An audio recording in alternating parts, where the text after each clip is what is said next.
Bonjour, alors cette année les nouveautés de cette 4e édition pour les artisans du changement et qui ont préparé la fabrique du changement version 2017, ça a été d'explorer un nouveau terrain de jeu, un terrain de jeu assez formidable et inspirant qui est les nefs, Stéréolux, un chapiteau, etc. Donc on est tout le temps en recherche de nouvelles expériences, on essaie de sortir de nos zones de confort. On a passé 2 belles éditions au Solilab, où on a par ailleurs nos bureaux.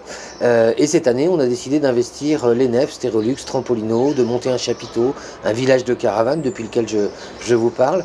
Bref, on a exploré des nouvelles scénographies. On a d'ailleurs travaillé avec pas mal de partenaires nouveaux. Carmen, notre scénographe, qui bosse notamment pour Royal Deluxe. On a essayé d'être très vigilant, bien sûr, comme d'habitude, sur le choix des intervenants, la richesse des ateliers et de l'offre. Nouveauté de cette édition aussi, des tables rondes et des conférences inspirantes tout au long de la journée et pas seulement des ateliers créatifs. Donc voilà, là aussi il y a un public qui était en attente de ça. Après, on était particulièrement vigilants sur la sélection des intervenants.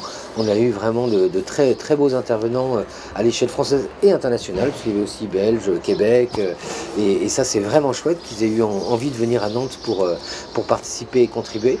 Un autre point clé aussi cette année, encore peut-être accentué par rapport aux années précédentes, c'est notre vigilance sur le sourcing des fournisseurs, des partenaires.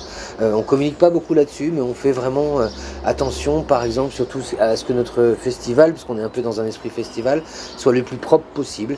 Donc on travaille avec Solutions Recyclage, l'association Arimax, etc., sur le traitement de nos déchets pour en laisser le moins possible et qu'ils soient le plus optimisé possible. Pareil sur la restauration, pareil sur tout un tas de choses. C'est tous ces petits détails-là aussi qui font une édition, je l'espère, réussie, parce que pour l'instant les retours qu'on a sont positifs et le public nous dit qu'ils sentent eux-mêmes vraiment ce changement d'échelle, notamment par la mise en scène et les différents lieux qui étaient proposés. Alors, cette année, le thème de l'édition 2017, c'était liberté, créativité, bien-être. L'année dernière, pour rappel, c'était Je change, nous changeons. On a essayé de travailler l'année dernière sur le changement de posture personnelle avant d'aller vers le changement collectif. Et cette année, un peu sous forme de clin d'œil, on avait repéré, quand on a choisi la date, qu'on était entre les élections présidentielles et les élections législatives.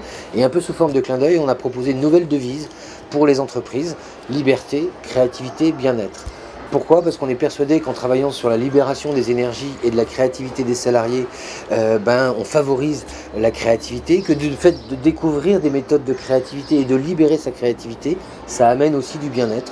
Donc ce triptyque-là nous semble être une clé assez gagnante pour les entreprises qui veulent innover. Et en tout cas, c'est autour de ces 3 sujets, de ces 3 termes, qu'a été construit le programme, le choix des intervenants, etc.